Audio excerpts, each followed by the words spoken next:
Have you ever witnessed a politician truly pushed to the brink on live television?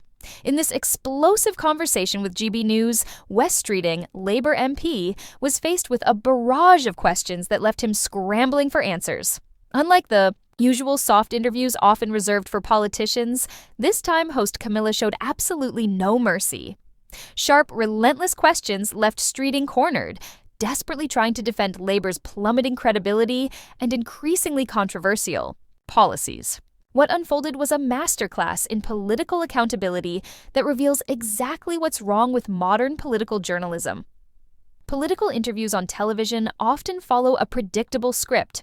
The presenter asks carefully prepared questions, the politician responds with well-rehearsed sound bites, and viewers gain little insight. But what happens when the presenter breaks that unspoken rule?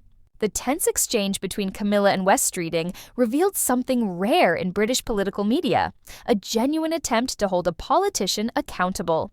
Right from the start, Camilla adopted an openly confrontational stance that left Streeting flat-footed. She didn't mince words, instead going straight to the harsh reality.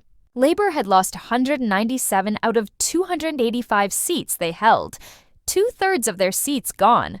So you're now less popular than you were in 2021 at a time when this was supposed to be your honeymoon period, she pressed. No polite introductions, no gentle warm-up, just a direct hit on Labour's dramatic decline. This line of questioning stood in stark contrast to the soft treatment politicians typically receive. Usually, presenters allow them to juggle pre-prepared talking points and gloss over difficult topics without real challenge. But Camilla did no such thing.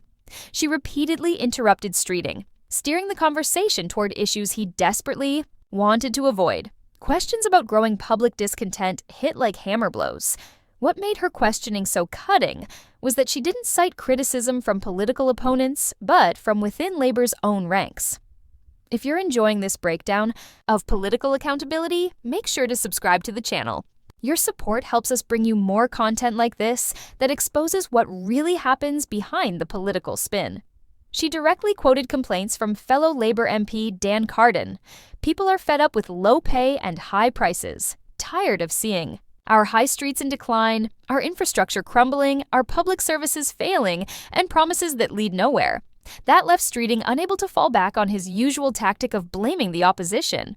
He was forced to confront fractures within his own party.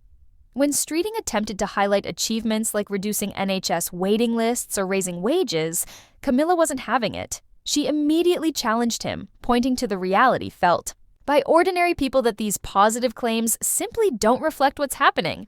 Even your own colleagues think you're doing a bad job, she fired back. The exchange exploded further when discussing the winter fuel allowance.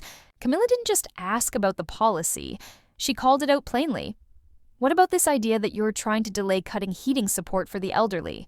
She exposed the political calculation behind a policy that pleases no one, not even Labour's own voters. Camilla's body language throughout the interview matched the intensity of her words. She leaned forward, held eye contact, pointed directly, all signals that she wasn't accepting evasions. These gestures conveyed determination rarely seen among political journalists who too often shy away from confrontation. The most charged moment came when controversial remarks about gangs grooming teenagers were raised. Streeting tried defending his colleague, but only grew weaker as he spoke.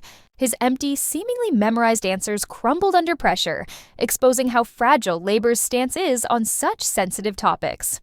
This interview was a powerful example of the political accountability the public deserves. Watching Streeting flounder under tough questioning makes one wonder, why isn't this style of interrogation standard for all politicians? The answer likely lies in the cozy relationship between politics and press. Journalists often rely on maintaining access, and tough questions can risk being cut off in the future.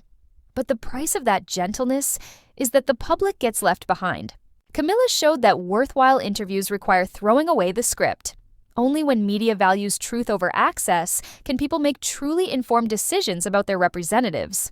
This shouldn't be the exception, it should be the standard.